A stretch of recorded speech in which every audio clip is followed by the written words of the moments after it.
Good morning, good evening, good afternoon. Whenever you might be listening to this recording or to our link that you are receiving. I am Maria Olsson, EQB's Corporate Manager Europe, 6 Seconds, and located in Austria. And I would like to welcome today, a warm welcome to Cecilia Jonsson. Cecilia Jonsson is the EQB's consultant in Sweden for 6 Seconds, located in Stockholm. I feel very excited that we have this opportunity today for our EQB's talk, Cecilia, and really want to thank you for your time. Thank you. It's exciting to be here. Thank you, Maria. Great, we made it, finally. So, Cecilia, for just briefly for everyone who is not familiar with EQB by the 6 Seconds, a couple of words about that. 6 Seconds is the first and largest emotional intelligence network, and EQB is the division focused on the corporate business sector. And 6 Seconds is in close contact since 2005 with companies all around the world, and has developed a system that's capable of responding to key corporate needs through the emotional intelligence paradigm with the collaboration of business experts and established partnerships. So it's really about responding to the needs, supporting organizations to what's going on for them in order to really increase the bottom line results. In very brief, if you want to know more about it, please read up on 6 Seconds EQB's website. So, Cecilia, I would like to start with a quote that you might have heard before, and we often hear it, which is, "We're always told to leave our emotions outside the door in the company." And you, knowing that you have over 20 years experience as a consultant, internal and external consultant in Sweden, what made you interested in the topic of emotional intelligence?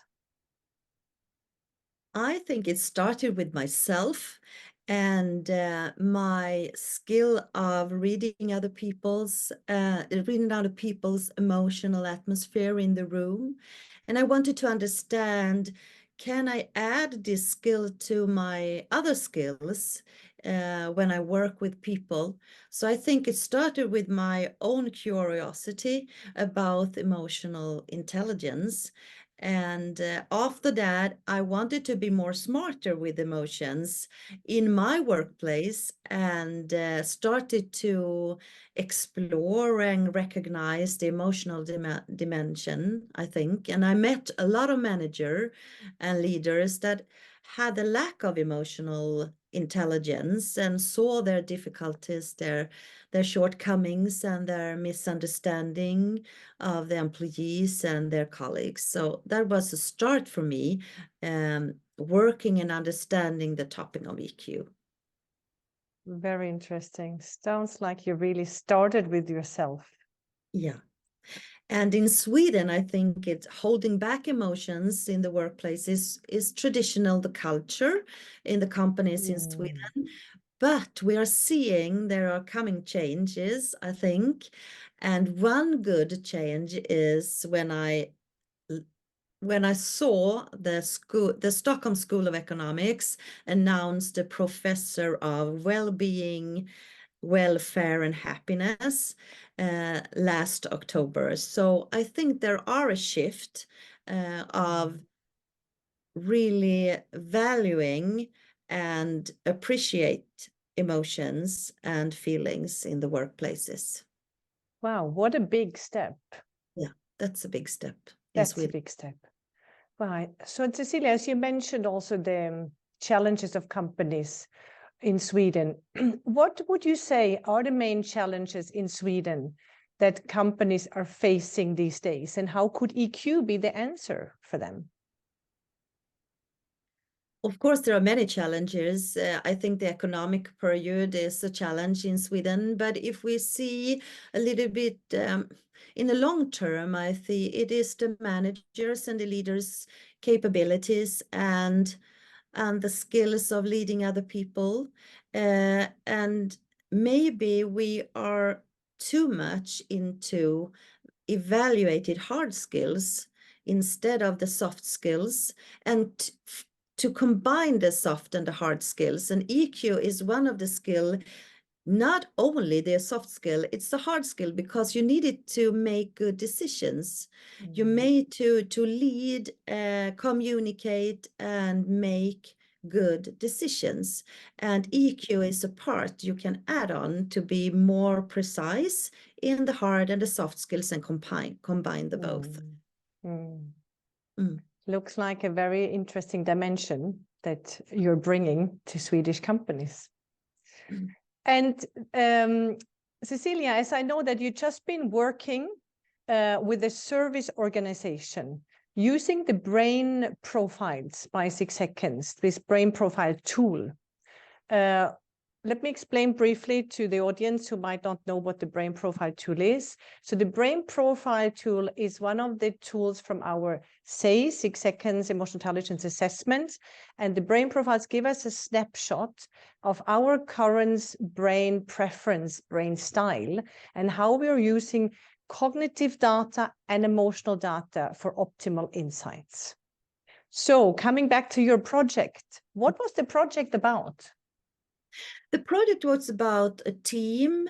There were 6 participants, 6 team members, and a new manager. And they wanted to build the team and understand themselves and all the team together. What can they do? Is there any bottom line results that we can find in ourselves and in their performance? So they were doing the brain profiler. And the profiles in the team were quite similar. They recognized each other. They had almost the same, not the same, but almost the similar profiles.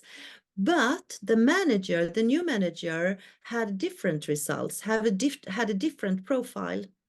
And that was very interesting, because she was she found it hard to explain what she was so different from the group.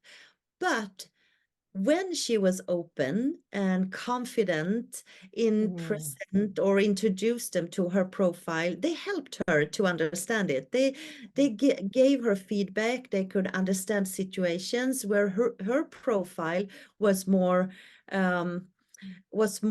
clear to them, and it made it clear to herself. So when we're working with these profiles, we combine the cognitive data and the emotional data, and then we compare it in the team and for the manager. And the manager has assignment outside the team, not only being in the team. And then the team understands that her profile may be better if it is a little bit different from the team's profile. So it was very good experience to see the team handling the differences and the similar profiles, and understand what can we do in the team to find the way to be better on the bottom line results. Performance, how can we perform in a better way? How can we communicate in a better way? How can we make our own results together? So that was the main, I think the main result of the workshop we did together. And we had the brain profile as a tool to help us understand it more quickly. Fantastic. And it sounds like that came at the right time. You were at the right time, at the right place for that team with that team member. Right. So, Cecilia, out of your experience working for so many years with Swedish corporate companies, what is a helpful questions that organizations should ask themselves to understand what their organization truly needs? And when I was thinking of the right question, I came back to the importance of leadership training. So my question was, what is our most important leadership challenge? Because the challenges in the leadership will have impact on the whole organization, on the 3 levels of organization, team level, and the individual level, I think. And if we can have a little bit of a picture of the challenging, we know that leadership foundation is about execution, of course. It is a part of the trust, building trust in the organization, building also change management, flexibility, and we also have the teamwork as an important part of the leadership. So my first question is, ask yourself, what is the most important challenge in our leadership? Then you can see what you have to do to make a better performance, I think. Oh, sounds like really being aware of that, because it's a vicious circle, right? Yeah. Yes, yes. The last question, Cecilia, as also, as you mentioned at the beginning already, that people in Sweden don't like so much to talk about emotions, if I understood that correctly. And I wouldn't, I'm familiar with that. So I'm aware also connected to that, that the word emotional intelligence is not always the most attractive topic, as people might feel uncomfortable. How would you explain then emotional intelligence in your words, EQ in business in your words? Yes, as you understand, I like to work with EQ according to the business. And I think that is because it matters, and it's an essential part of business, because high EQ leads to people working better together. We have a better communication if we can step into another people's shoes when we are communicating. And it also drives teamwork, I think. And the communication and the decision making is very important. And if you have a high EQ, you can make better decisions because you combine your cognitive data and the emotional data. So I think that is the most important business part, because it is not only I think for your staff internal in the organization, because if you can satisfy your customers, you can have a culture driving high performance. If you can also satisfy your employees that can challenge the high performance. And we know that people drive performance, and performance is also driving by people. So emotions drive people, people drive performance. And I think that is a very important part in the business, because it's outside the business organization that you can use your EQ according to satisfy and make loyal customers and clients. Very interesting, Cecilia, and especially the sentence, emotions drive people, people drive performance. And I think that clearly indicates for us as well that EQ in business is also really not just for the HR department, but it's really for everybody in organization to understand how the human factor really has a high impact to achieve the business objectives. And it's about how are we combining our cognitive data and our emotional data for this business objective, more insights to reach this business objective. Thank you so much, Cecilia. Very interesting insights. Thanks for your sharing. For everybody who's listening, if you want to know more about EQ-based 6 seconds in Sweden, please feel free to reach out to Cecilia Jonsson directly, or find us on our website, EQ-based, and feel free to contact us. Thank you, Cecilia. Have a good day. Thank you. Bye-bye. Bye-bye.